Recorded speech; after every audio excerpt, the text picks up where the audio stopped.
Hello students, I'm Sonal Vardha. You are watching Basic Learn Academy. This is discussion part episode 1 chapter chemical reactions and equation CBSE class 10th. आज के इस episode में हम ये following topics के बारे में पढ़ेंगे, जिसमें सबसे पहला टॉपिक है हमारा केमिकल रिएक्शन। केमिकल रिएक्शन क्या होते हैं, उसी हम लोग रिएक्टेंट पढ़ेंगे। रिएक्टेंट क्या होती है, प्रोडक्ट क्या होते हैं, एग्जाम्पल जानेंगे। फिर केमिकल रिएक्शन के कैरेक्टरिस्टिक्स के बारे में जानेंगे, 5 कैरेक्टरिस्टिक्स। सबसे फर्स्ट है हमारा इवोल्यूशन ऑफ गैस, सेकेंड है formation of precipitate, change in colour, change in temperature, change in state. तो ये जो है ये केमिकल रिएक्शन में कैसे कैसे केमिकल रिएक्ट करेंगे एक दूसरे के साथ, और केमिकल रिएक्शन जो बनेंगे हमारे उनमें जो चेंजिंग आती हैं, कोई स्टेट में चेंजिंग आती हैं, कलर में चेंजिंग आती हैं, प्रिसिपिटेट बन जाती है, तो यही, या फिर गैस इवोल्यूशन हो जाता है गैस का। तो यही सब चीज़ों के बारे में हम आज इस एपिसोड में पढ़ने वाले हैं। तो चलिए बिना किसी तरह की वीडियो के मजे लेते हैं।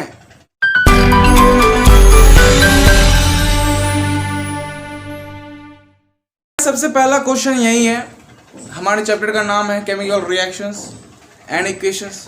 तो सबसे पहला क्वेश्चन हमारा यही है कि केमिकल रिएक्शंस क्या होते हैं। तो chemical reactions are the processes.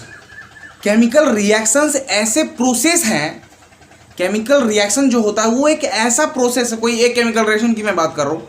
Chemical reaction एक ऐसा प्रोसेस है in which new substances with new properties are formed, जिसमें नया सब्सटेंस का फॉर्मेशन होता है न्यू प्रॉपर्टीज के साथ। मतलब इंटायरली जो प्रॉपर्टी होती है न्यू सब्सटेंस की वो चेंज हो जाती है। मतलब केमिकल रिएक्शन एक ऐसा प्रोसेस है, फिर से समझना बच्चों, ध्यान से समझना।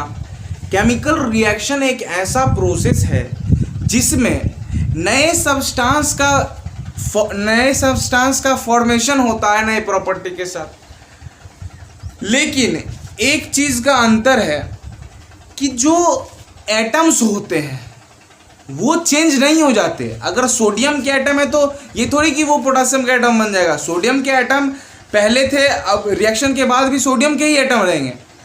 फर्क बस इतना रहता है कि बॉन्डिंग जो होती है, बॉन्डिंग केमिकल बॉन्ड जो होता है पहले का और बाद का, केमिकल रिएक्शन के बाद का जो बॉन्ड होता है वो चेंज हो जाता है, अरेंजमेंट चेंज हो जाती है एटम्स की।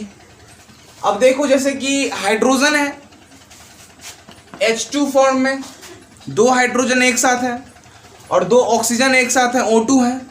अब वो H2O बन गई, मतलब 2 हाइड्रोजन और 1 ऑक्सीजन बन गई। एटम तो सेम ही थी, हाइड्रोजन और ऑक्सीजन थी। ऐसा तो है नहीं कि कोई बाहर से कोई एटम आ गया या फिर हाइड्रोजन किसी और एटम में चेंज हो गया ना। यही दोनों ने अपना बॉन्डिंग चेंज कर लिया। हाइड्रोजन के साथ बॉन्ड बनाया हुआ था, ऑक्सीजन के साथ बॉन्ड बनाया हुआ था। H2 + O2 gives H2O। ये दोनों अलग अलग बॉन्डिंग थी ना, H2 H के साथ O के साथ। अब यहाँ पे 2 H और 1 O, 3 एटम है। यहाँ पे 2 4 एटम है। तो एटम की संख्याएं सेम नहीं होंगी। पहले सुन लो ध्यान से, अनबैलेंस्ड इक्वेशन है ये। एटम की संख्याएं बैलेंस करने के बाद एटम की संख्याएं सेम आती हैं, हर समय सेम नहीं होती, वो बॉन्डिंग होती है। तो अब देखो मैं क्या बोल रहा था, फिर समझना। During a chemical reaction, chemical reaction के दौरान क्या होता है समझने की कोशिश करो। During a chemical reaction atoms of one element do not change into those of another element. किसी एक एलिमेंट का एटम दूसरे एलिमेंट के एटम में चेंज नहीं हो जाता। हाइड्रोजन था तो ऑक्सीजन में चेंज नहीं हो गया, या फिर सोडियम नहीं बन गया वो, या फिर पोटेशियम नहीं बन गया। हाइड्रोजन था, यहाँ भी देखो हाइड्रोजन ही है। ऑक्सीजन था, यहाँ भी ऑक्सीजन है। चेंज नहीं कर गया दूसरे एलिमेंट में ना, एटम है। बस चेंजिंग क्या होती है, अरेंजमेंट में चेंजिंग हो जाती है, एटम्स के अरेंजमेंट चेंज हो जाते हैं। आगे देखो क्या लिखा गया है, दोज ऑफ अनदर एलिमेंट, यहाँ से समझ में आ गया। Only a rearrangement of atoms take place in a chemical reaction. सिर्फ एटम्स के अरेंजमेंट जो होते हैं वो चेंज हो जाती हैं। हाइड्रोजन के साथ था, अब हाइड्रोजन ऑक्सीजन के साथ है। हाइड्रोजन का बॉन्ड पहले हाइड्रोजन के साथ था, देखो यहाँ पे मैं इस तरीके से बताता हूँ, इसको इरेज करके मैं बता रहा हूँ, ध्यान से देखना। हाइड्रोजन का बॉन्ड पहले हाइड्रोजन के साथ था ना, और ऑक्सीजन का बॉन्ड पहले ऑक्सीजन के साथ था, इस प्रकार से ना। ये दोनों रिएक्टेंट्स हो गए। ऐसे करके मैंने वहां पे प्रोडक्ट लिखा था, प्रोडक्ट दिखाता हूं मैं आपको, एक मिनट। अब जो है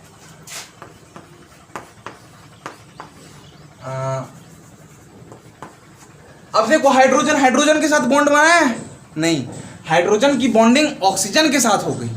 पहले ऑक्सीजन के साथ बॉन्ड बनाया था, लेकिन ऑक्सीजन अब किसके साथ बना लिया, हाइड्रोजन के साथ। रीअरेंजमेंट चेंज होती है, सीट चेंज कर लिया जाता है, क्लास नहीं चेंज करते हैं ना। तो यहाँ पे बस अरेंजमेंट चेंज हो जाती है। अब अगर हम किसी क्लास में बैठे हैं, हम लड़का हैं, तो अगले दिन हम आएंगे क्लास में, मैं भले ही मेरे जगह पे कोई दूसरा लड़का बैठ जाए, हम तो लड़के रहेंगे, लड़की तो नहीं बन जाएंगे। नहीं, एक एग्जांपल दे रहा हूँ। तो ये एटम है तो एटम ही रहेगा, कोई दूसरा एटम तो नहीं बन जाएगा ना। लड़का हूँ तो लड़का हूँ रहूँगा, ये हाइड्रोजन है तो हाइड्रोजन ही रहेगा, ऑक्सीजन है तो ऑक्सीजन ही रहेगा। बस जो बॉन्डिंग होती है वो चेंज हो जाती है ना। तो ये समझ में आ गया, रीअरेंजमेंट होती है एटम्स की केमिकल रिएक्शन के बाद एटम्स की रीअरेंजमेंट होती है, उसकी सीट चेंज हो जाती है। ये बात समझना, एक बार खुद से पढ़ लोगे, याद करने की बात है, याद करना, समझना, समझ लोगे, याद खुद हो जाएगा। और अगर पूछ दिया जाए ना केमिकल रिएक्शन क्या होती है, तो ये 2 लाइन लिख दोगे, आपको फुल में फुल मार्क्स मिलेंगे, 2 नंबर मिल जाएंगे आपको। लिख दोगे, chemical reaction are those process in which new substances with new properties are form, जिसमें कि नया सब्सटेंस का फॉर्मेशन होता है नए प्रॉपर्टीज के साथ। एक लाइन और लिख दोगे, during a chemical reaction atoms of one element do not change into those of another element. कोई एक एलिमेंट है, उसका जो एटम है वो दूसरे एलिमेंट के एटम तो नहीं बन जाता है। हाइड्रोजन का एटम है तो वो ऑक्सीजन का तो एटम नहीं बन जाएगा। केमिकल रिएक्शन के पहले भी वो हाइड्रोजन का ही एटम था, केमिकल रिएक्शन के बाद भी वो हाइड्रोजन का ही एटम लेगा, लेकिन उसका सीट अरेंज हो जाएगा, मतलब कि उसकी जो अरेंजमेंट होगी एटम्स की वो चेंज हो जाएगी। सीट तो मैं समझाने के लिए बोल रहा हूँ, वैसे सीट नहीं बोलने का है यहाँ पे। तो ये समझ में आ गया। आगे देखिए, 10 सब्सटेंसेज, प्रोडक्ट और रिएक्टेंट। किसी भी केमिकल रिएक्शन में प्रोडक्ट होते हैं और रिएक्टेंट होते हैं। जो पार्टिसिपेट करते हैं केमिकल रिएक्शन में ना, जो केमिकल रिएक्शन में पार्टिसिपेट करते हैं उनको हम रिएक्टेंट्स बोलते हैं। मतलब हाइड्रोजन, यहाँ पे आपको एग्जांपल मैंने दिखाया था ना, H2 + O2 gives H2O ना।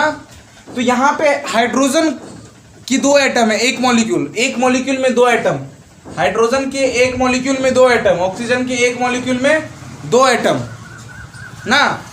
तो ये तो बस आपको समझा दिया मैंने, एक मॉलिक्यूल में 2 एटम, एक मॉलिक्यूल में 2 एटम। अब देखो, तो ये दोनों जो है ना, एरो के लेफ्ट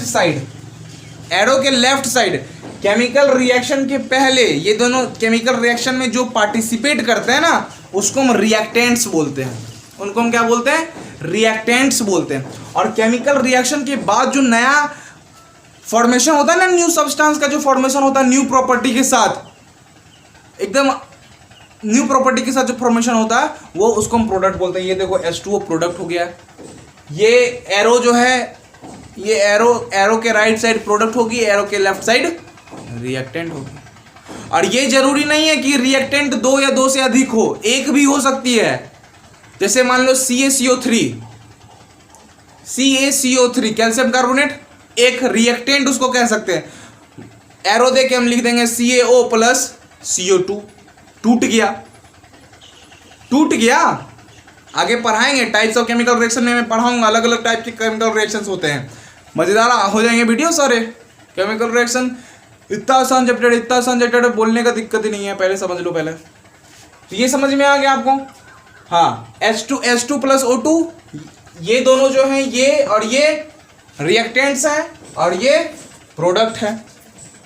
एक है तो प्रोडक्ट है, 4 रहता या 2 रहता तो प्रोडक्ट्स हो जाते, एक रहता तो रिएक्टेंट कहते, 2 है तो रिएक्टेंट्स कहेंगे।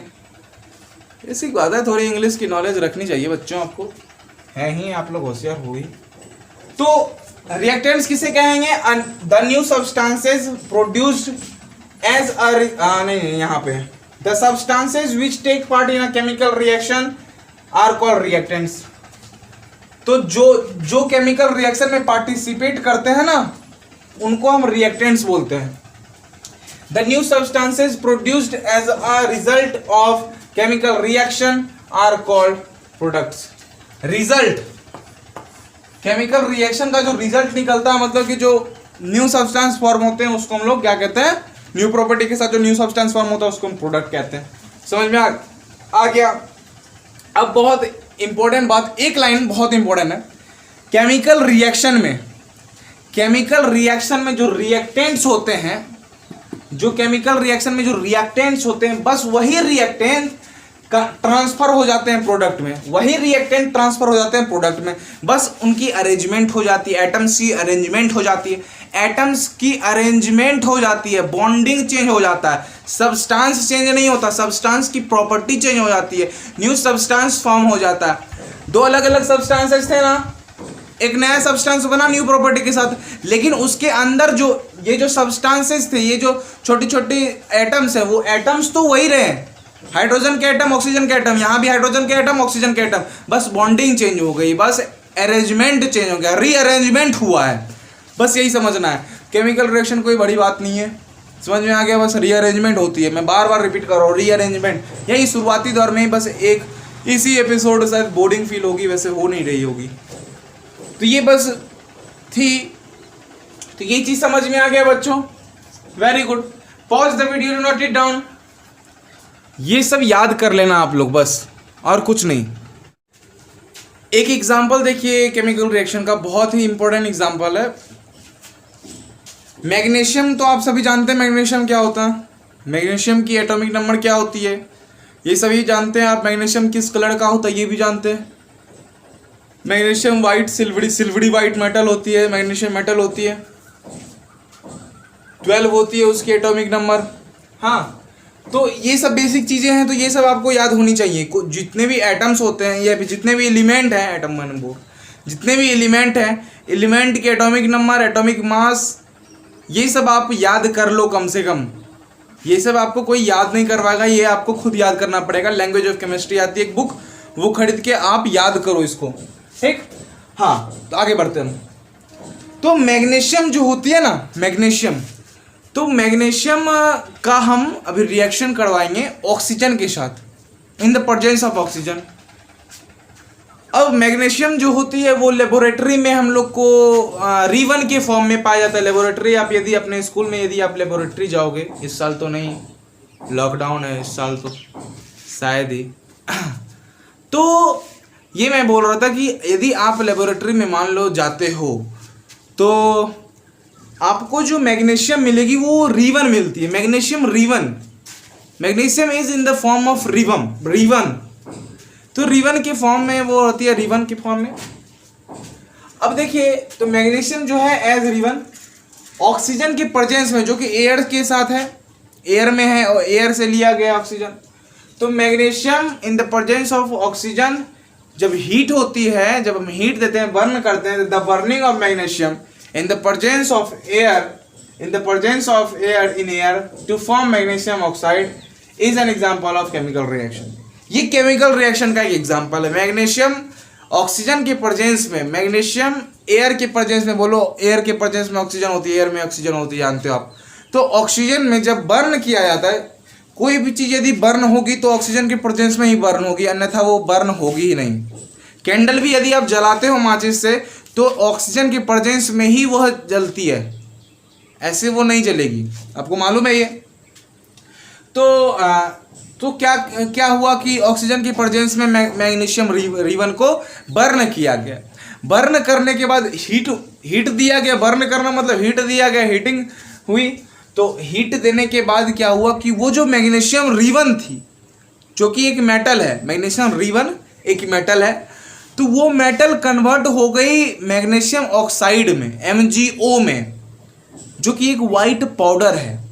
अब बताओ, यहाँ पहले मेटल था, सॉलिड था, अब वो पाउडर में चेंज हो गई। पाउडर भी सॉलिड है, लिक्विड तो है नहीं, पाउडर भी सॉलिड है, पाउडर भी सॉलिड है, पहले भी सॉलिड थे, अभी भी सॉलिड है। लेकिन पहले देखो एकदम ठोस था, अब देखो पाउडर हो गया ना, पाउडर बन गया। तो मैग्नीशियम जो रिवन था, एयर की प्रेजेंस में, एयर से ऑक्सीजन आया, वो ऑक्सीजन की प्रेजेंस में जब उसको बर्न किया गया तो वो मैग्नीशियम ऑक्साइड बन गई, जो कि व्हाइट पाउडर थी। यही एक एग्जांपल, ये एक एग्जांपल है केमिकल रिएक्शन। कोई दिक्कत? अब देखिए the properties of product MgO which is magnesium oxide, ये Mg, ये O2 MgO। तो properties of product magnesium oxide are entirely different from those of the reactant magnesium and oxygen। Magnesium का जो property है वो अलग प्रॉपर्टी है, oxygen की प्रॉपर्टी अलग प्रॉपर्टी है। और जब इसकी रिएक्टेंट हुई ना, ये दोनों रिएक्टेंट्स थे ना, जब रिएक्शन हुआ in the presence of oxygen, magnesium को जब बर्न किया गया in the presence of oxygen, chemical reaction के बाद वो बन गई मैग्नीशियम ऑक्साइड। अब उसकी प्रॉपर्टी एकदम अलग होगी, किन दोनों से?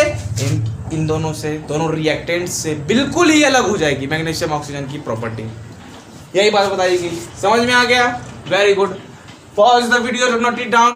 तो अभी जो हमने एक एग्जांपल पढ़ा मैग्नीशियम रिवन की, तो मैग्नीशियम रिवन को ऑक्सीजन के प्रेजेंस में बर्न करके मैग्नीशियम ऑक्साइड में हमने चेंज किया। तो जब तक हम मैग्नीशियम रिवन को सैंड पेपर से रगड़ न दें, तब तक वह जलकर मैग्नीशियम ऑक्साइड नहीं बनेगा। मतलब यदि हमें यह रिएक्शन करवाना है, मैग्नीशियम रिवन को ऑक्सीजन के प्रेजेंस में हम बर्न करके मैग्नीशियम ऑक्साइड बनाना चाहते हैं, तो हमें सबसे पहले मैग्नीशियम रिवन को सैंड पेपर की मदद से रगड़ना पड़ेगा, रब करना पड़ेगा। क्यों करना पड़ेगा ये समझिए। क्योंकि यदि हम रब नहीं करेंगे तो वो नहीं जलेगा। ये तो मैंने आपको सिंपल से बता दिया। अब भाई क्यों नहीं जलेगा, आखिर क्या रहता है उस रिवन में, मैग्नीशियम रिवन में, जिसके कारण वो नहीं जलेगा? तो सुनिए,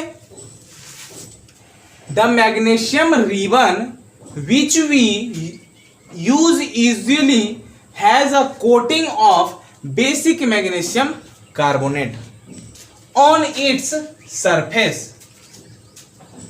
जो हम यूज करते हैं मैग्नीशियम रिवन की, वो यूजुअली बेसिक मैग्नीशियम कार्बोनेट से कोटेड होता है, पहले से कोटेड होता है। आखिर वो होता क्या उसके सरफेस पे? किसके सरफेस पे? मैग्नीशियम रिवन के सरफेस पे बेसिक मैग्नीशियम कार्बोनेट का एक लेयर चढ़ा होता है, और हम सैंड पेपर की मदद से रगड़ते हैं ताकि वही बेसिक मैग्नीशियम कार्बोनेट का लेयर हट जाए और वह जले, क्योंकि वो प्रोटेक्टिव लेयर होता है। और वो बना किससे होता है? तो मैग्नीशियम कार्बोनेट और मैग्नीशियम हाइड्रोक्साइड से बना होता है। इन दोनों का मिक्सचर होता है। मैग्नीशियम कार्बोनेट और मैग्नीशियम हाइड्रोक्साइड का मिक्सचर होता है बेसिक मैग्नीशियम कार्बोनेट। ये चीज़ दिमाग में घुसाओ। फिर से मैं रिपीट कर रहा हूँ पूरी चीज़ों को, यहाँ भी एक बार पढ़ के बता देता हूँ, उसके बाद फिर रिपीट करूँगा। रुक जाओ, समझो। The magnesium ribbon which we usually has a coating of basic magnesium carbonate. जो हम यूज करते हैं रिवन, उस पर बेसिक मैग्नीशियम कार्बोनेट का चढ़ा आता है एक कोटिंग ऑन इट्स सरफेस, उसके सरफेस पे, which is formed by the slow action of moist air. अब ये बनता कैसे है? हाँ, उस पे जो ये लेयर चढ़ता है, वो लेयर चढ़ा कैसे रहता है? लोहा घर में देखे होगे ना, लोहा यदि आप अपने खिड़की में लोहा लगाते हो, न्यू लोहा का खिड़की आपने बनवाया और ला के आप घर में रख दो, ठीक। मान लो मॉइस्ट एयर है या फिर ह्यूमिडिटी है, बहुत ज़्यादा ह्यूमिडिटी है, फिर ठंडे का दिन है, तो ठंडे के दिन में क्या होता है कि मॉइस्ट एयर होती है, ह्यूमिडिटी ज़्यादा होती है, उनके कारण रस्टिंग होने लगता है आयरन का, मतलब लेयर चढ़ने लगता है ऑक्सीजन का। उसी प्रकार से यहाँ पे मैग्नीशियम कार्बोनेट और मैग्नीशियम हाइड्रोक्साइड का लेयर चढ़ने लगता है, और उन्हीं दोनों के मिक्सचर बन जाते हैं क्या? Basic magnesium carbonate. समझ में आ गया ये चीज? समझ में आ गया ना ये चीज? अब देखिए वो किसके कारण होता है, मॉइस्ट एयर के कारण होता है। मॉइस्ट एयर के कारण वहां पे मैग्नीशियम कार्बोनेट और मैग्नीशियम हाइड्रोक्साइड का लेयर चढ़ने लगता है, जो वही दोनों लेयर मिलके बेसिक मैग्नीशियम कार्बोनेट का फॉर्मेशन करता है। वही बेसिक मैग्नीशियम कार्बोनेट को हटाने के लिए हम लोग सैंड पेपर का उपयोग करते हैं। और जब तक हम सैंड पेपर से रब नहीं करेंगे मैग्नीशियम रिबन पर, तब तक वह बर्न नहीं करेगा, और बर्न करके वह मैग्नीशियम ऑक्साइड जो कि व्हाइट पाउडर होता है उसमें कन्वर्ट नहीं होगा। समझ में आया। आगे देखिए, which is a mixture of magnesium carbonate and magnesium hydroxide. मैंने अभी बताया बेसिक मैग्नीशियम कार्बोनेट जो है वो मैग्नीशियम कार्बोनेट और मैग्नीशियम हाइड्रोक्साइड का एक मिक्सचर है, ये चीज समझना है। So before the burning in air, air में बर्न करने से पहले, किसको बर्न करने से पहले, मैग्नीशियम रिबन को बर्न करने से पहले, the magnesium ribbon is cleaned bye rubbing with a sand paper. उसको एयर के साथ बर्न करने से पहले सैंड पेपर की मदद से हम क्या करेंगे, उसको क्लीन करेंगे, रब करके, रब कर देंगे, प्रोटेक्टिव लेयर हट जाएगा। आगे देखिए, this is by rubbing with a sand, हाँ this is done to remove.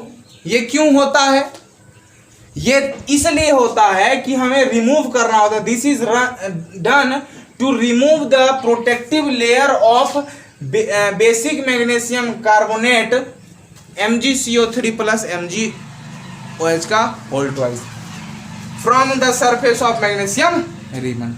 ये हम इसलिए करते हैं ताकि मैग्नीशियम रिबन के ऊपर जो बेसिक मैग्नीशियम कार्बोनेट जो कि मिक्सचर होता है उन दोनों का, मैग्नीशियम कार्बोनेट और मैग्नीशियम हाइड्रोक्साइड का, वो जो प्रोटेक्टिव लेयर होता है वो हट जाए, इसीलिए हम लोग सैंड पेपर की मदद से उसे रब करते हैं। तो बहुत बेसिक बात थी, कुछ बच्चों को अभी भी समझ में नहीं आई होगी ये बात, कुछ बच्चों को समझ में आ गई होगी। हमारे अच्छे स्टूडेंट्स समझ गए होंगे और हमारे बहुत सारे अच्छे स्टूडेंट्स अभी तक नहीं समझे होंगे। तो उनके लिए एक बार फिर मैं बताने जा रहा हूं कि मैग्नीशियम रिबन के ऊपर बेसिक मैग्नीशियम कार्बोनेट का लेयर चढ़ जाता है, जो कि मैग्नीशियम कार्बोनेट और मैग्नीशियम हाइड्रोक्साइड का मिक्सचर होता है। और ये कैसे चढ़ता है, मॉइस्ट एयर की वजह से ये उस पे लेयर बना लेता है। और यदि हम उस मैग्नीशियम रिबन को बर्न करते हैं ऑक्सीजन में तो बर्न नहीं होता है। यदि बर्न करवाना है और मैग्नीशियम ऑक्साइड बनाना है तो पहले आपको मैग्नीशियम रिबन को सैंड पेपर की मदद से रब करना होगा, क्लीन करना होगा उसको, ताकि उसके ऊपर का जो प्रोटेक्टिव लेयर है जिसे हम बेसिक मैग्नीशियम कार्बोनेट कहते हैं, जो कि मिक्सचर होता है, फिर से बता रहा हूं, जो कि मिक्सचर होता है मैग्नीशियम कार्बोनेट और मैग्नीशियम हाइड्रोक्साइड का, वो वहां से हट जाता है, तब वह फिर जल जाता है। अगर नहीं हटेगा तो नहीं जलेगा, तो हटा दो। सैंड पेपर का उपयोग करके कितना आसान था ना। तो समझ गए ना। और ये MgCO3 मैग्नीशियम कार्बोनेट, MgOH का whole twice magnesium hydroxide, formula याद रखना। इन्हीं दोनों का मिक्सचर क्या होता है, बेसिक मैग्नीशियम कार्बोनेट। यदि आपको बोल देना बेसिक मैग्नीशियम कार्बोनेट लिखने हैं तो ये वाला लिख दीजिएगा ना जी, बस हो जाएगा। तो जल्दी से इसको नोट डाउन कीजिए बच्चों, pause the video to note it down.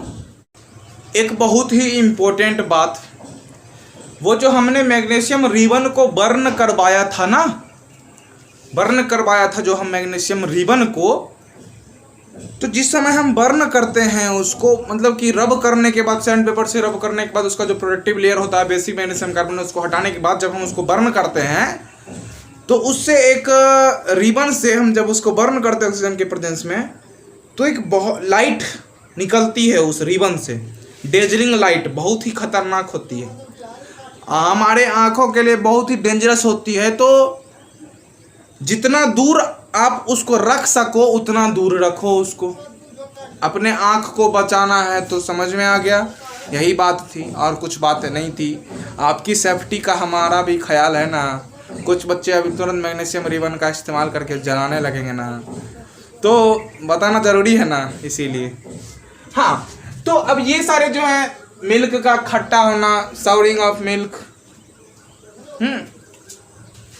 Curd का फॉर्मेशन होना, कुकिंग ऑफ फूड, खाना का बनना, digestion of food in our body, हमारे पेट में भोजन का पच जाना।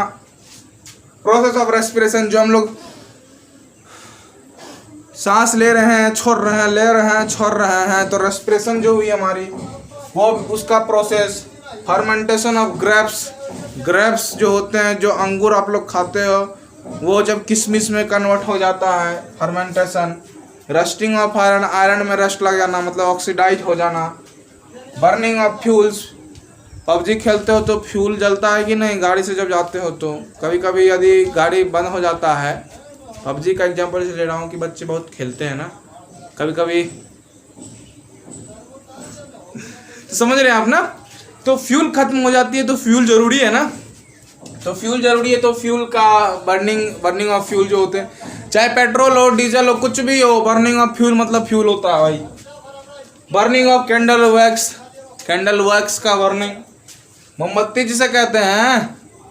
राइपनिंग ऑफ फ्रूट्स, फ्रूट्स का पक जाना, चाहे आम का पक जाना हो या किसी और चीज़ का पक जाना हो, तो ये सारे जो हैं ये सारे केमिकल रिएक्शंस हैं, क्योंकि इन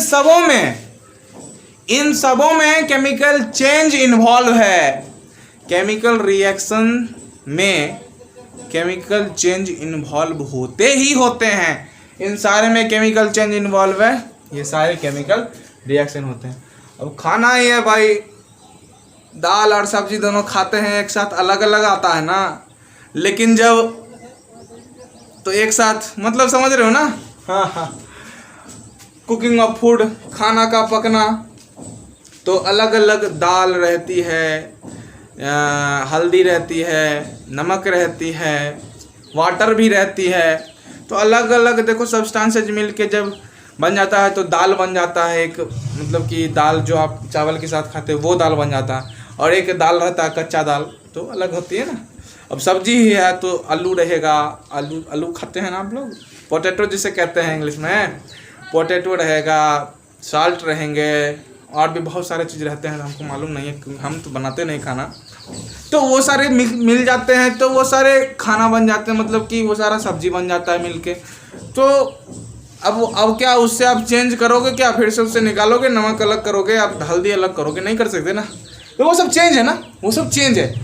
तो केमिकल चेंज जहाँ भी होती है वो वहाँ पे केमिकल रिएक्शन होते हैं, उन सब में केमिकल चेंज है, इसीलिए केमिकल रिएक्शन भी होगा। तो ये सारे केमिकल रिएक्शन के एग्जांपल, जल्दी से इसे आप नोट डाउन करो, pause the video to note it down. अब हम पढ़ने वाले हैं कैरेक्टरिस्टिक्स के बारे में, कैरेक्टरिस्टिक्स में बहुत मजा आएगा, तो जल्दी से पॉज करो वीडियो को, नोट करो इन सारे, हो गया, नोट करो जल्दी से बच्चों। कैरेक्टरिस्टिक्स ऑफ केमिकल रिएक्शन का सबसे पहला, इवोल्यूशन ऑफ गैस, पहला topic evolution of gas. 5 topic हैं इसमें, पांचों के 2-2 एग्जांपल्स बताऊंगा, दोनों एग्जांपल्स रट डालो, मैं बोल रहा हूं रट डालो। 10th के फाइनल बोर्ड में इन पांचों में से किसी एक का 2 एग्जांपल नहीं तो कम से कम 1 एग्जांपल हर साल पूछा जाता है, हर साल, प्रत्येक ईयर आप रट डालोगे बच्चों। मैं जो ये लिखाने वाला हूँ पांचों में, आप पांचों 10 लिखाऊंगा और 10 के 10 आप याद कर लेना, 10 एग्जांपल, समझ में आ गया। तो इवोल्यूशन ऑफ गैस का, तो इवोल्यूशन ऑफ गैस में मैं 2 एग्जांपल लिखा रहा हूँ। सबसे पहला इवोल्यूशन होगा हाइड्रोजन गैस का, दूसरा इवोल्यूशन होगा कार्बन डाइऑक्साइड गैस का। तो पहला एग्जांपल क्या है ये देखो, the chemical reaction between zinc and dilute sulphuric acid, dilute sulfuric acid is characterized by the evolution of hydrogen gas। जब जिंक और डाइल्यूट सल्फ्यूरिक एसिड का रिएक्शन होगा तो हाइड्रोजन गैस इवॉल्व होगा। कैसे होगा, ये सब जो एग्जांपल्स है ना, ये तो मैं अभी आपको बता ही रहा हूं, उसके साथ साथ जब आप एसिड बेस एंड साल्ट पढ़ोगे ना, वहां भी पढ़ने को मिलेगा आपको।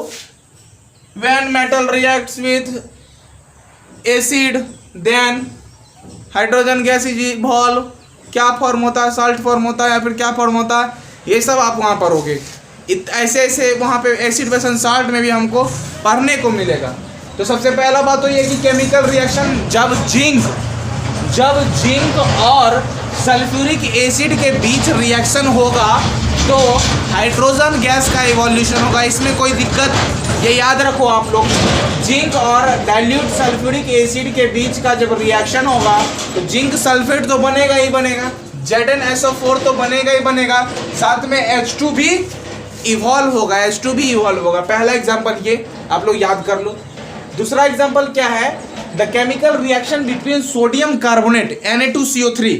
सोडियम कार्बोनेट फॉर्मूला आप लोगों को याद करना पड़ेगा, ये मैं आपको याद नहीं कर पाऊंगा। मैंने आपको बताया लैंग्वेज ऑफ केमिस्ट्री नाम की एक बुक है, 50 या 70 रुपीज़ में मिलेंगे मार्केट में, आप जाओ खरीदो और फॉर्मूला सारे के सारे याद करो।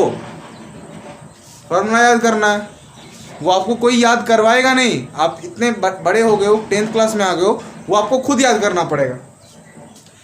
तो the chemical reaction between sodium carbonate and dilute hydrochloric acid. Hydrochloric acid HCl होता है, dilute sulphuric acid H2SO4, sulphuric acid H2SO4, hydrochloric acid HCl।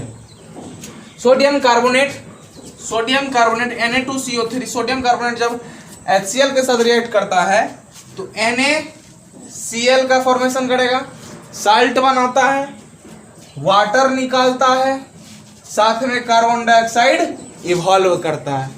ये भी आप acid base and salt chapter जो आपका 3rd चैप्टर है मेरे हिसाब से, उस चैप्टर में आपको पढ़ने को मिलेगा।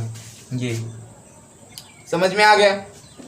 तो सोडियम कार्बोनेट, आप देखो ये बैलेंस नहीं है, ये बैलेंस इक्वेशन नहीं है, अनबैलेंस्ड इक्वेशन है। मैं आपको पहले बता रहा हूँ, ये सोचना मत कि सर ने अनबैलेंस इक्वेशन लिखा दिया। मैं बैलेंस नहीं करूँगा अभी। नेक्स्ट एपिसोड जो हमारे आएगी उसमें हम केमिकल इक्वेशन के बारे में जानेंगे। आज केमिकल रिएक्शन के बारे में जाने, नेक्स्ट एपिसोड में हम केमिकल इक्वेशन के बारे में जानेंगे और बैलेंस भी करेंगे इक्वेशन को। तो वहाँ पे बैलेंस्ड इक्वेशन, अनबैलेंस्ड इक्वेशन और जो मेथड होती है बैलेंस करने की, वो सारी चीज़ें हम नेक्स्ट एपिसोड में सीखेंगे। इस एपिसोड में मैं सिर्फ अनबैलेंस्ड इक्वेशन जो होती है, इक्वेशन जैसे केमिकल रिएक्शन होता है, वो मैं आपको बस बता रहा हूँ। तो NaCl हो गई, यहाँ से Na और Cl हो गई, CO3 से CO2 एक बाहर निकल गया, एक O बच गया और यहाँ पे है H2O बन गया। समझ में आ गया। और बैलेंस इसको बाद में करेंगे, हम आज नहीं करने वाले बैलेंस, नेक्स्ट एपिसोड में करेंगे बैलेंस। सारे एग्जाम्पल को, इसको भी मैं एग्जाम्पल में ले लूँगा, टेंशन नहीं लेने का। बैलेंस करने का है तो अभी भी आप कर सकते हो। यहाँ 2Na है, यहाँ पे आप 2 लिख सकते हो, NaNH, ठीक है। Cl2 हो गया, यहाँ Cl1 है, 2 कर दो। H2 हो गया, H2 है ही, O कितना है यहाँ 3 है, O3 है, कार्बन 1 है, कार्बन 1 है, सब चीज़ बैलेंस हो ही गया। फिर से मिला लो, sodium 2, carbon 1, oxygen 3, hydrogen 1, hydrogen 2, chlorine 2, balance हो गया। कुछ था, बस मैंने NaCl के आगे 2 लगा दिया और HCl के आगे 2 लगा दिया, बस हो गया बैलेंस हमारा इक्वेशन। समझ में आ गया। तो इवोल्यूशन ऑफ गैस का ये दोनों एग्जांपल याद कर लो। मैं फिर से एक बार रिपीट कर रहा हूँ example. The chemical reaction between zinc and dilute sulphuric acid is characterised by the evolution of hydrogen gas. Zinc plus dilute H2SO4 मतलब सल्फ्यूरिक एसिड, जिंक सल्फेट बनाया और हाइड्रोजन गैस इवॉल्व हुआ।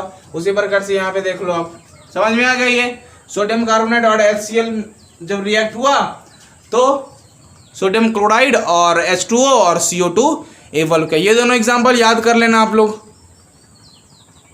Pause the video to note it down. अब जो हमारा next topic है वो है फॉर्मेशन ऑफ प्रिसिपिटेट। चलो, फॉर्मेशन मतलब समझते हैं बनना, लेकिन प्रिसिपिटेट मतलब क्या होता है। तो प्रिसिपिटेट जो होता है वो एक सॉलिड प्रोडक्ट होता है। प्रिसिपिटेट क्या होता है, एक सॉलिड प्रोडक्ट होता है which separates out from the solution during a chemical reaction. Chemical reaction में वो जो सॉल्यूशन होता है वो सॉल्यूशन से अलग हो जाता है, सेपरेट हो जाता है। ये नहीं कि वो बाहर निकल जाता है, सेपरेट होने का मतलब वो नीचे जाके बैठ जाता है, वो उसी को हम प्रिसिपिटेट कहते हैं। ठीक, उसी सॉल्यूशन में नीचे जाके वो क्या करता है, बैठ जाता है। पैर दर्द करने लगता है उसका तो बैठ जाता है जाके। जो हम भी कर सकते हैं ना। अब आगे देखिए, तो इसके भी दो एग्जाम्पल, ये दोनों एग्जाम्पल आपको याद करना पड़ेगा, एकदम याद करना पड़ेगा।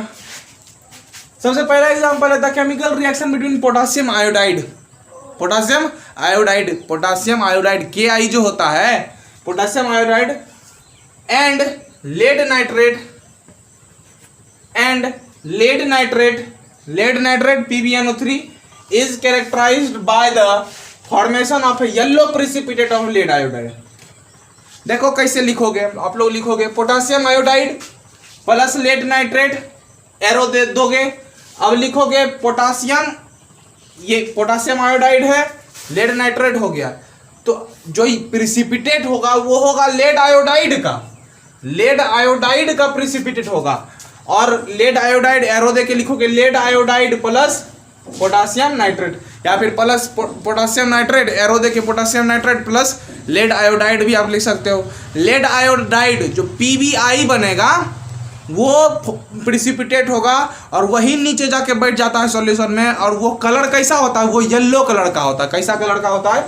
येलो कलर का होता है। तो ये एग्जांपल आप याद रखो, पोटासियम आयोडाइड और लेड नाइट्रेट जब रिएक्ट करता है तो पोटासियम नाइट्रेट बन जाता है और लेड आयोडाइड बन जाता है, और वही जो लेड आयोडाइड होता है वही येलो प्रिसिपिटेट बनता है, मतलब पीला कलर का नीचे में जाके सॉल्यूशन में बैठ जाता है। समझ में आया? ये एक एग्जांपल हो गया प्रिसिपिटेट का फॉर्मेशन का। अगला एग्जांपल देखिए, the chemical reaction between sulphuric acid H2SO4 and barium chloride BaCl जो होता है, तो sulphuric acid and barium chloride solution is characterised by the formation of white precipitate of barium sulphate. Barium sulphate बन जाता है, barium sulphate बन जाता है। सल्फ्यूरिक एसिड है और बेरियम क्लोराइड है, बेरियम सल्फेट बन जाता है। कोई दिक्कत? बेरियम क्या बन जाता है? सल्फेट बन जाता है। और हाइड्रोक्लोरिक एसिड निकल, सल्फ्यूरिक एसिड में से H2SO4 में से SO4 इसमें बेरियम में जुड़ जाता है और H2 बच गया, H2 के साथ Cl जुड़ जाता है, H2 मतलब H ही के साथ Cl जुड़ जाता है, HCl बन जाता है। तो आप इसको भी लिखोगे sulphuric acid plus barium chloride gives hydrochloric acid plus barium sulphate. और यही जो बेरियम सल्फेट होता है, यही बेरियम सल्फेट व्हाइट प्रेसिपिटेट बनाता है। कैसा प्रेसिपिटेट बनाता है? व्हाइट प्रेसिपिटेट, यही बेरियम सल्फेट। समझ में आ गया? दो example, lead iodide yellow precipitate होता है, बेरियम सल्फेट व्हाइट प्रेसिपिटेट होता है। याद रखो, लेड आयोडाइड होता है yellow precipitate, lead iodide yellow precipitate होता है, बेरियम सल्फेट व्हाइट प्रेसिपिटेट होता है। याद कर लो, मेरे साथ याद करो, बाद में याद कर नहीं करता तुम, हम जानते हैं। लेड आयोडाइड क्या होता है? लेड आयोडाइड येलो प्रेसिपिटेट होता है और बेरियम सल्फेट व्हाइट प्रेसिपिटेट होता है। सल्फ्यूरिक एसिड और बेरियम क्लोराइड ये दोनों रिएक्ट करके बनाया क्या? हाइड्रोक्लोरिक एसिड और बेरियम सल्फेट। तो बेरियम सल्फेट जो बना वही है व्हाइट प्रेसिपिटेट। और यहाँ पर था क्या क्या था? यहाँ पर था पोटासियम आयोडाइड था और लेड नाइट्रेट था। तो पोटासियम नाइट्रेट बन गया प्रोडक्ट और लेड आयोडाइड बन गया। वही जो लेड आयोडाइड बना वही येलो प्रेसिपिटेट बन गया। फिर हम दो प्रेसिपिटेट का नाम यहाँ ले रहे हैं। येलो प्रेसिपिटेट बना क्या था? Lead iodide PbI, lead iodide वो बन गया येलो प्रेसिपिटेट, लेड आयोडाइड बन गया येलो प्रेसिपिटेट और बेरियम सल्फेट बन गया व्हाइट प्रेसिपिटेट। दो एग्जांपल है, व्हाइट प्रेसिपिटेट और yellow precipitate. Lead precipitate lead आयोडाइड और व्हाइट प्रेसिपिटेट बेरियम सल्फेट। हमको तो एक चीज़ लगता है कि इतना जो हम बोलते हैं आपको शायद याद हो जाए। हमको याद हो जाता है तो आपको याद काहे ना होगा? कोई भी आदमी चलते चलते सुन लेगा, उसको याद हो जाएगा, तो आपको याद हो जाना चाहिए। याद हो गया ना जी? तो अब हम पढ़ा रहे हैं ना, तो समझ में आ गया ये चीज़। Very good. Pause the video to note it down students. अब थर्ड टॉपिक देखिए। थर्ड टॉपिक है चेंज इन कलर। कलर में चेंज हो जाता है, कैसे होता है देखते हैं। पहला एग्जांपल है the chemical reaction between citric acid. Citric acid जो होता है, लेमन जूस पिए हैं, लिम्का, अच्छा छोड़िए लिम्का, नींबू पानी हो जाता है। लेमन जूस जो होता है तो लेमन में क्या होता है, लेमन में सिट्रिक एसिड होता है। यदि हमारे शरीर में सिट्रिक एसिड की कमी है तो हम लेमन जूस पीते हैं। हम तो भाई मैंगो जूस पीते हैं क्योंकि गर्मी का समय है। तो लेमन जूस पिया कीजिए, सिट्रिक एसिड की कमी दूर हो जाएगी। यदि आप में है तब ऐसे बेफालतू नहीं पीजिए। तो citric acid and purple coloured potassium permanganate solution is characterised by a change in colour from purple to colourless. अच्छा, पर्पल कलर किसका होता है? पर्पल कलर होता है पोटासियम परमैंगनेट का। पोटासियम परमैंगनेट का कलर क्या होता है? होता है पर्पल कलर। जानते हैं पोटासियम परमैंगनेट को? अब देखिए सिट्रिक एसिड का फार्मूला बहुत बच्चों को नहीं मालूम होता है। बहुत बच्चों को सिट्रिक एसिड क्या होता है, उसका फार्मूला क्या होता है, यही मालूम नहीं होता है। C6H8O7 आप सुने हैं? C6H8O7 यही ना होता है सिट्रिक एसिड, यही होता है सिट्रिक एसिड, याद रखना। तो सिट्रिक एसिड और पोटासियम परमैंगनेट का सॉल्यूशन है। उसमें हम सिट्रिक एसिड को निचोड़ के नींबू को ले जाइए, नींबू का रस तनी गाड़ दीजिए उसमें, नीमुरा गाड़ दीजिए नींबू का रस उसमें 2-3 बूंद गिरा दीजिए ड्रॉप से, या फिर जहाँ से भी आप ला सकते हैं लाइए भाई, आपका मन है, आपको डालना है। तो एक्सपेरिमेंट यदि करना तो मैं आपको बता रहा हूँ, पोटासियम परमैंगनेट है, पोटासियम परमैंगनेट के सॉल्यूशन में आप क्या कीजिए, सिट्रिक एसिड गिरा दीजिए C6H8O7। जब आप गिराते हैं तो आपको दिखाई पड़ेगा जो पर्पल कलर का पोटासियम परमैंगनेट था ना, उसका कलर ही गायब हो गया, कलरलेस हो गया, उसका कलर ही नहीं बचा। तो ये एग्जांपल याद रखिएगा। पोटासियम परमैंगनेट में यदि हम सिट्रिक एसिड का 1-2 ड्रॉप यदि गिरा देते हैं तो उसका कलर जो होता है चेंज हो जाता है। किससे किस में चेंज हो जाता है? पर्पल कलर से कलरलेस हो जाता है, उसका कलर ही नहीं बचता है, तो कलरलेस हो जाता है, तो कलर चेंज ही ना हो गया। एक्चुअली में इसको कलर चेंज नहीं बोलेंगे, इसको बोलेंगे कलर उड़ गया।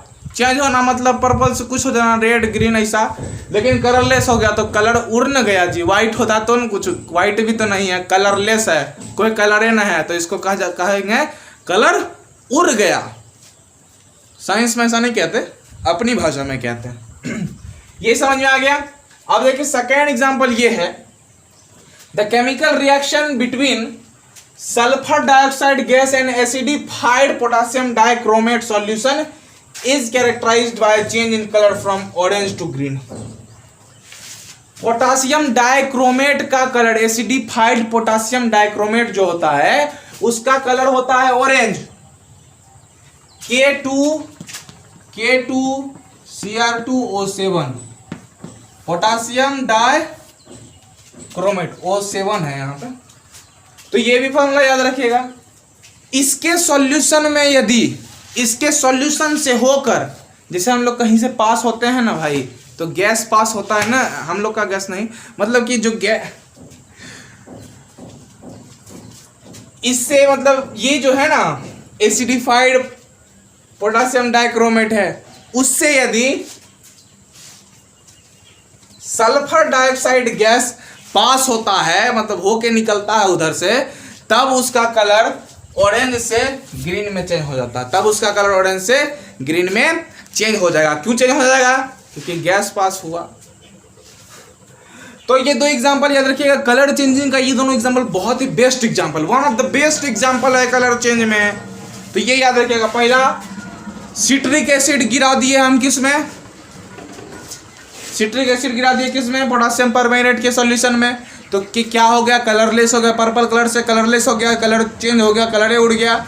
दूसरा, the chemical reaction between sulphur dioxide and acidified potassium dichromate solution. Potassium dichromate solution में यदि हम लोग क्या करते हैं, पोटासियम डाइक्रोमेट सॉल्यूशन से यदि सल्फर डाइऑक्साइड गैस पास होता है तो क्या होता है, सल्फर डाइऑक्साइड गैस पास होगा तो उसका कलर ऑरेंज से ग्रीन में चेंज हो जाएगा। ये दोनों बहुत ही बेस्ट एग्जांपल है, बहुत ही बेस्ट एग्जांपल है colour of change in colour का।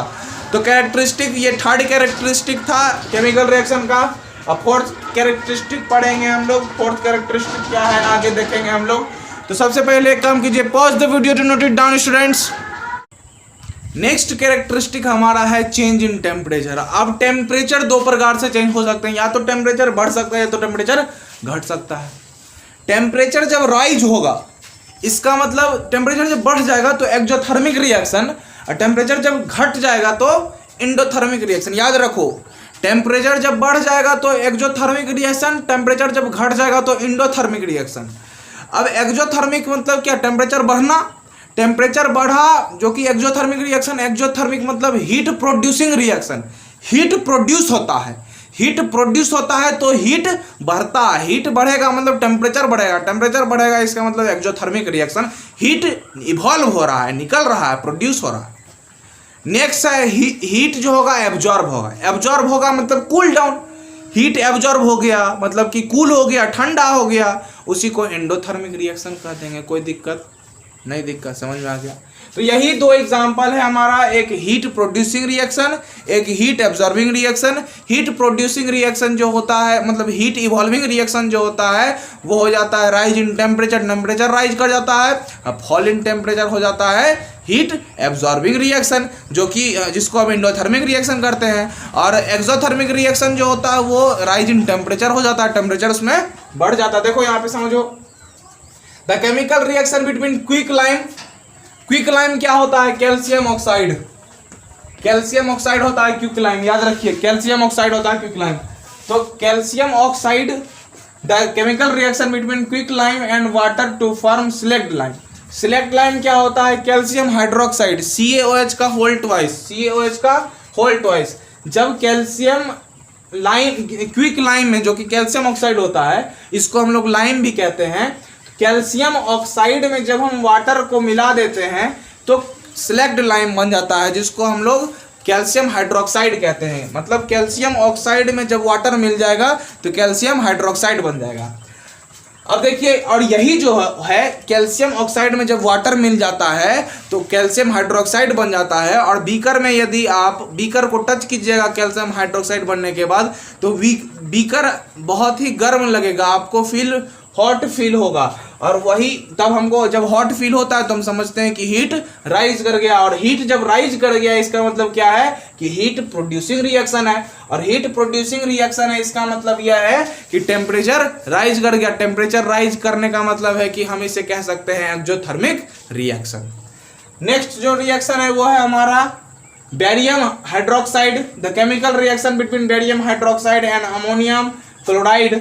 जब इन दोनों का रिएक्शन होता है तो बेरियम क्लोराइड का फॉर्मेशन होता है, अमोनिया का फॉर्मेशन होता है और वाटर का फॉर्मेशन होता है। इसमें क्या होता है, टेम्परेचर डिक्रीज कर जाता है, इसका मतलब कि फॉल इन टेम्परेचर हो जाता है, टेम्परेचर घट जाता है। इसलिए हम इसे इंडोथर्मिक रिएक्शन कहते हैं, क्योंकि ये जो रिएक्शन होता है ये हीट एब्जॉर्बिंग रिएक्शन होता है।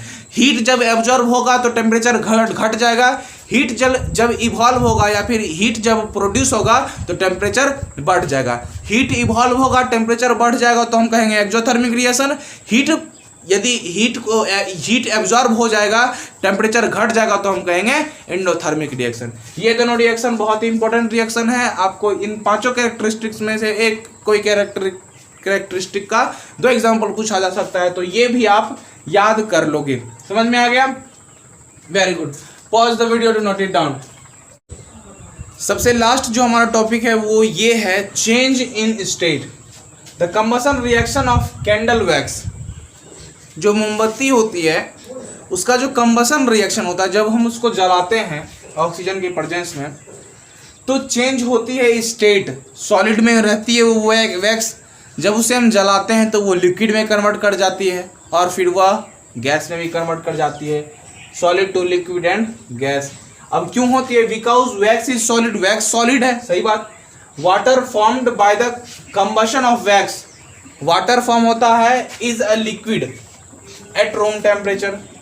रूम टेम्परेचर पर लिक्विड में कन्वर्ट हो जाता है क्योंकि कंबशन होता है वैक्स का, इसीलिए। अब whereas carbon dioxide produced by the combustion of wax is a gas. अब जो कंबशन के दौरान जो कार्बन डाइऑक्साइड भी प्रोड्यूस होती है तो वो गैस प्रोड्यूस हुई, मतलब वो पिघल गया। कंबशन के दौरान वैक्स पिघला, लिक्विड में फॉर्म हुआ, क्योंकि रूम टेम्परेचर में लिक्विड फॉर्म में वो कन्वर्ट हो गया तो लिक्विड भी हो गई, लिक्विड में भी चेंज हो गई सॉलिड। और कंबशन के दौरान कार्बन डाइऑक्साइड इवॉल्व हुआ तो गैस में भी कन्वर्ट हो गई। समझ में आ गया। तो आज का ये वीडियो शायद बहुत लंबा हो गया, कोई बात नहीं। तो आज के लिए बस इतना ही स्टूडेंट्स। जय हिंद।